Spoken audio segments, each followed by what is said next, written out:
guys. Uy, kagulat.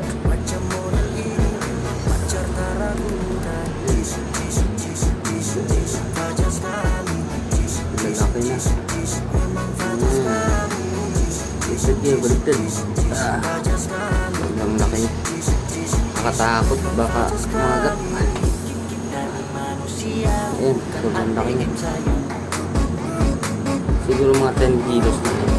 Ay, hindi naman siguro, mga 8 or 10 kilos. Labas ulo. Ayan, ang ganda ng kulay niya. Wow. Napakaangas. Paano kayo malaman kung babae o lalaki to? Grabe. Paldo. Parang ano na to, ang tawag dito, talaba.